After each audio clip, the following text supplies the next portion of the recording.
این را بدن. در کشورهای اروپایی، در آمریکا و اینها یک زن از یک حیوان پستر شده است.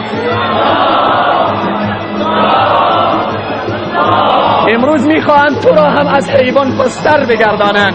آیا میدانی تو جواهر هم یک سنگ هست، سنگان داخل کوچه هم یک سنگ هست. کسی یک دونه قیمتی از جواهرات دارد، آیا طلا هم یا بالاخره از اون مرجان و از حقیق و از اینها سنگهای قیمتی، اون هم سنگ است. سنگ که داخل کوچه و بازار هم افتاده سنگ است.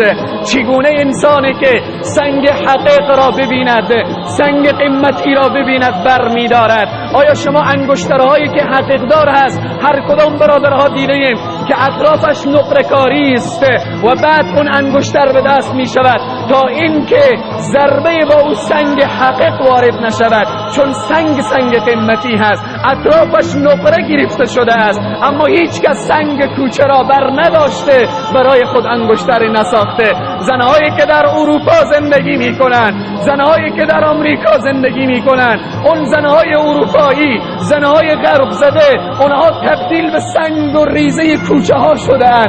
هر کس اونها را پایمال میکنه، هیچ کس توجهی نداره. خواهر برای تو میگویم، امروز تو حقیقی، امروز تو طلایی، امروز تو به منزله یک سنگ قیمتی. اطراف تو را شریعت طلاکاری و نقره‌کاری کرده، گفته وقرن فی بیوتکن ولا تبرجن تبرج الجاهلیت الاولی.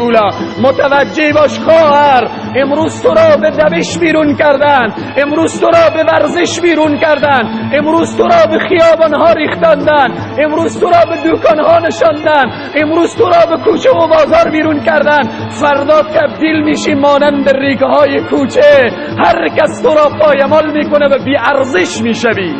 این را برای تو میگویم خواهر مسلمان.